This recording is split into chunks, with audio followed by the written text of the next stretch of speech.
Olá, seja bem-vindo ao Salto para o Futuro.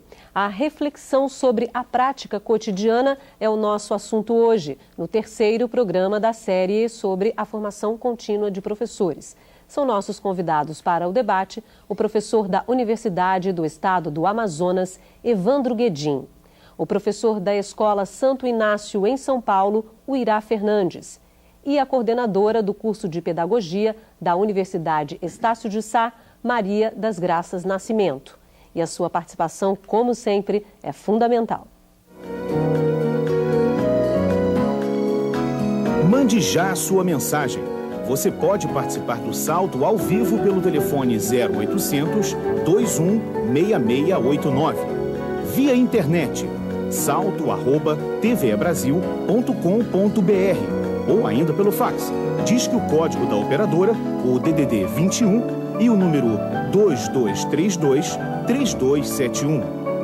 Nosso fax e e-mail estão 24 horas à sua disposição. Você também pode entrar em contato conosco pela Caixa Postal 50050, CEP 20062-970. Envie suas perguntas, relate suas experiências, participe! Bom, primeiro eu quero agradecer a participação de vocês no programa de hoje. Começar pelo professor Evandro Guedin, professor que é doutor em Filosofia da Educação pela Universidade de São Paulo, pela USP, coordenador da pós-graduação da Escola Normal Superior e professor da Universidade do Estado do Amazonas também. A sua principal linha de pesquisa, professor, é a formação do professor pesquisador desde a graduação, correto? Isso. E aí eu pergunto, o senhor fez no seu texto uma análise, uma abordagem da importância dos processos de leitura e escrita para essa formação contínua. Eu gostaria que o senhor falasse um pouco sobre essa análise e também dissesse como é que isso pode se dar nessa prática cotidiana, a análise desses processos e também nas discussões com os professores, entre os professores, quando eles fazem essa formação contínua na própria escola. Bem, os processos de leitura e escrita são fundamentais para a nossa cultura contemporânea.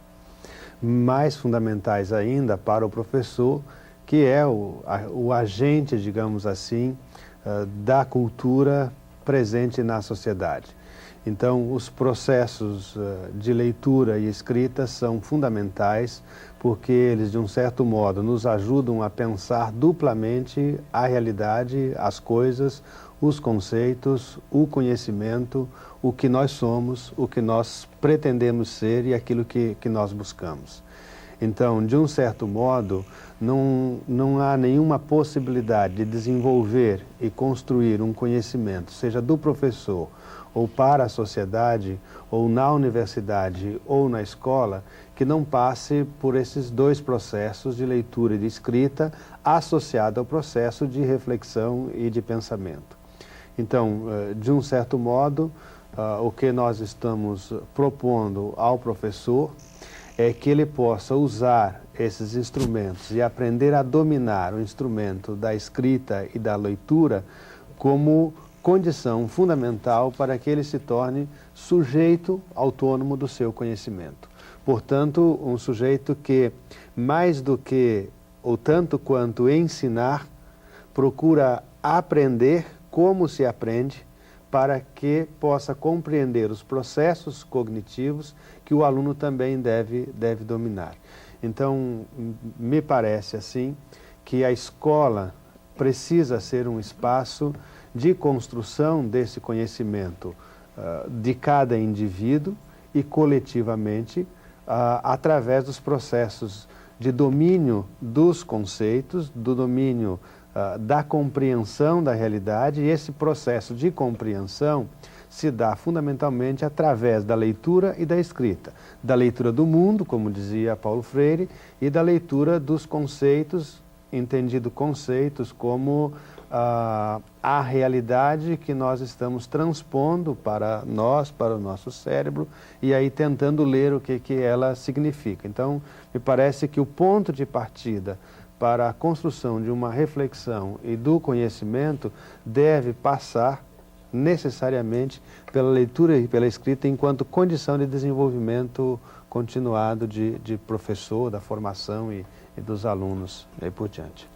Quero passar um pouquinho para o Irá que é professor de uma escola privada, né? E a sua tese de mestrado é sobre a produção do conhecimento na escola diante da crise na modernidade. Queria que você falasse um pouquinho desse seu estudo, quais foram as conclusões dessa sua tese e também um pouco de como se dá a formação contínua ou continuada, como queiram, numa escola privada, já que ela tem, uma escola tem um estatuto autônomo, né? A rede privada. Perfeito. Boa noite. Bom, eu não terminei a dissertação ainda, então as conclusões eu vou conseguir tê-las daqui a alguns meses, né? Mas, enfim, é uma... O que você vem observando dessa formação do professor? Perfeito. É uma discussão em cima, né, de como é que a gente pode pensar a construção, a produção do conhecimento dentro da escola, dentro de um questionamento, né, do paradigma da modernidade, iniciado aí, né, ou pelo menos aprofundado com o iluminismo e tal. E então, assim, o momento da minha pesquisa eu estou exatamente no campo agora, iniciando o campo, e eu quero ver como é que esse estatuto de ciência que a gente tem hoje, como é que esse conhecimento que é produzido na escola é interferido por essa discussão que a pós-modernidade coloca a escola hoje, né? Mas, como eu disse, eu preciso de um tempo ainda até para poder colher as informações e conseguir elaborar algumas conclusões. Agora, na sua prática, como é que se dá a formação contínua na escola em que você trabalha? Como é que você vê essas relações dentro, já que falamos aqui de escola pública, mas dentro de uma instituição privada? Como você mesmo afirmou, acho que essa questão da autonomia de uma escola privada é uma coisa muito, muito forte, né? Tem um caráter de empresa, de uma certa forma, mas acho que também depende muito da posição pedagógica e política que a escola se propõe a ter. A gente vê, né, eu já trabalhei em algumas escolas onde essa preocupação com a formação é praticamente inexistente, né? É uma situação onde depende praticamente da disposição, da mobilidade do professor para estar buscando aí uma formação contínua, um trabalho permanente.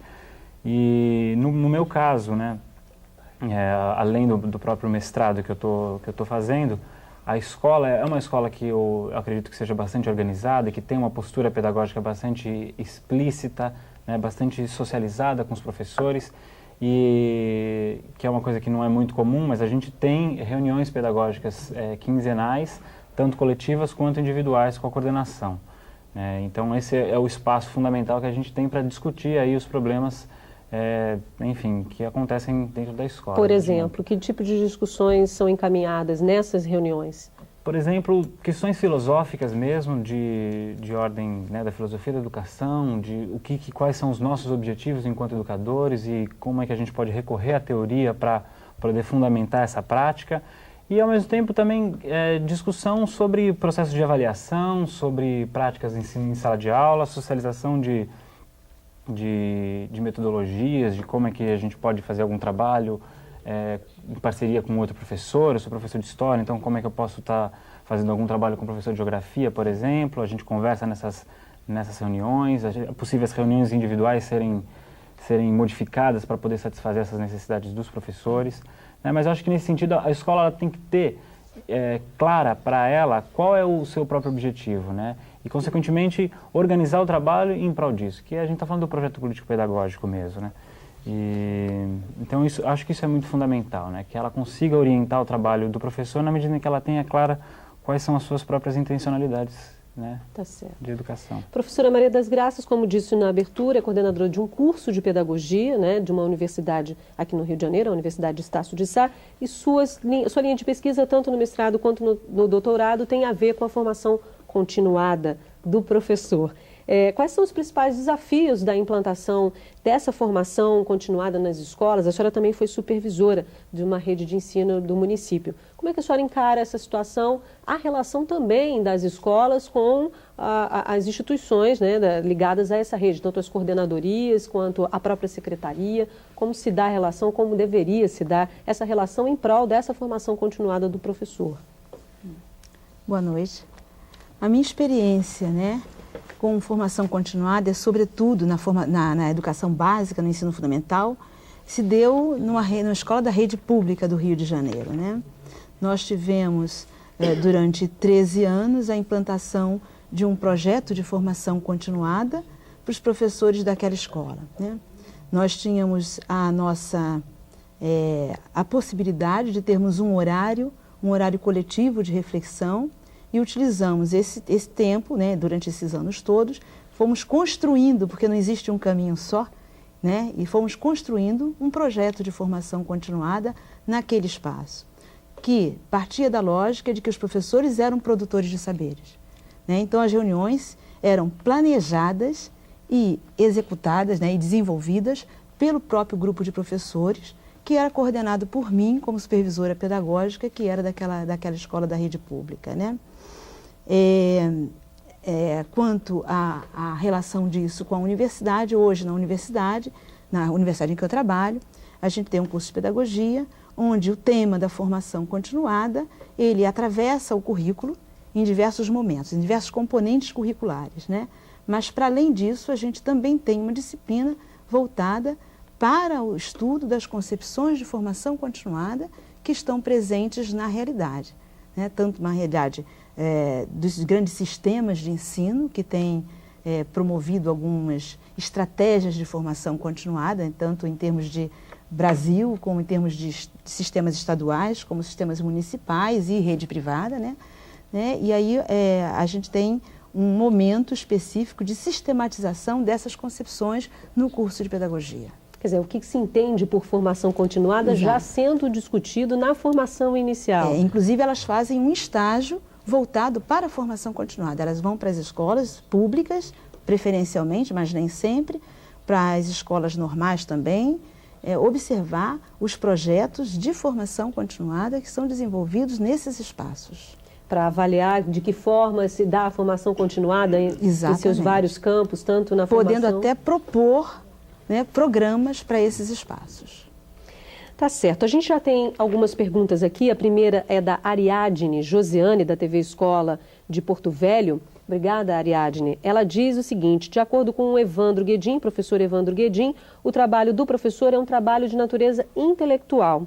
Dessa forma, quais hábitos cotidianos o professor pode realizar para desenvolver e cultivar o pensamento reflexivo, crítico e investigativo sobre sua prática, professor Evandro?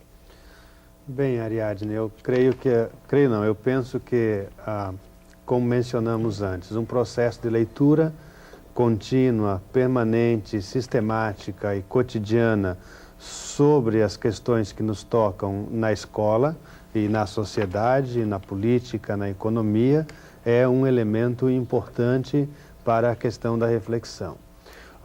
Uma outra questão importante nesse processo, junto à leitura, é a possibilidade de nós, enquanto professores, criarmos o hábito, então, de registrarmos as nossas experiências, sejam aquelas experiências significativas, importantes, que vão além que aquelas experiências que nós dizemos para nós mesmos assim: olha, eu fiz uma experiência que foi muito interessante e eu aprendi com ela. Nós não temos o hábito de registrar isso, nem de pensar sobre elas e nem de estabelecer uma relação delas com as leituras que nós fazemos.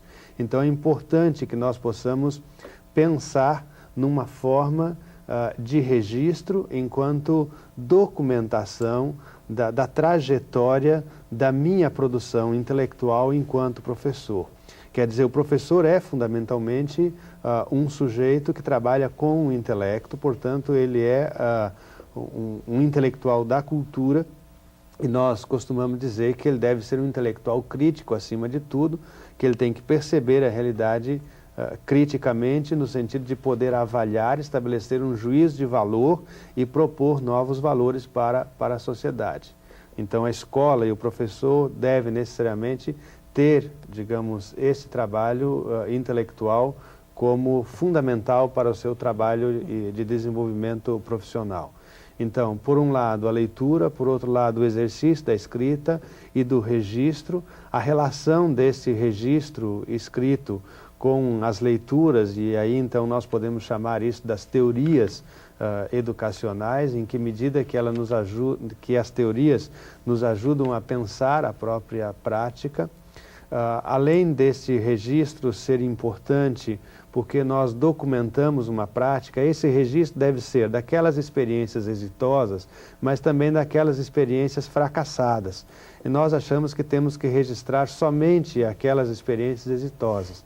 Então nós pensamos que nós temos que registrar tanto as experiências exitosas quanto as experiências também fracassadas, porque na maioria das vezes nós aprendemos mais com o fracasso do que com o êxito, porque nós acabamos nos autoelogiando muito no êxito de uma experiência e acabamos não nos dando conta dos problemas que podemos ter enfrentado ao longo dela. O senhor tocou num ponto, professor, desculpa interrompê-lo, que ao que parece, assim, quem está de fora tem uma visão de que muitas vezes a educação tem um certo receio do fracasso. O fracasso é algo que não pode ser tocado, não pode ser discutido. E isso em todas as relações humanas, né, o fracasso faz parte, somos seres humanos, portanto, em algum momento fadados ao fracasso ou ao sucesso.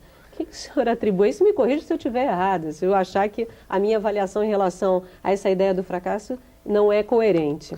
Eu penso que, por um lado, é um excesso de perfeccionismo, no sentido de que nós queremos ser perfeitos. O ser humano não é perfeito, ele é um ser em construção, por isso nós falamos em formação contínua, porque ele está sempre se formando permanentemente.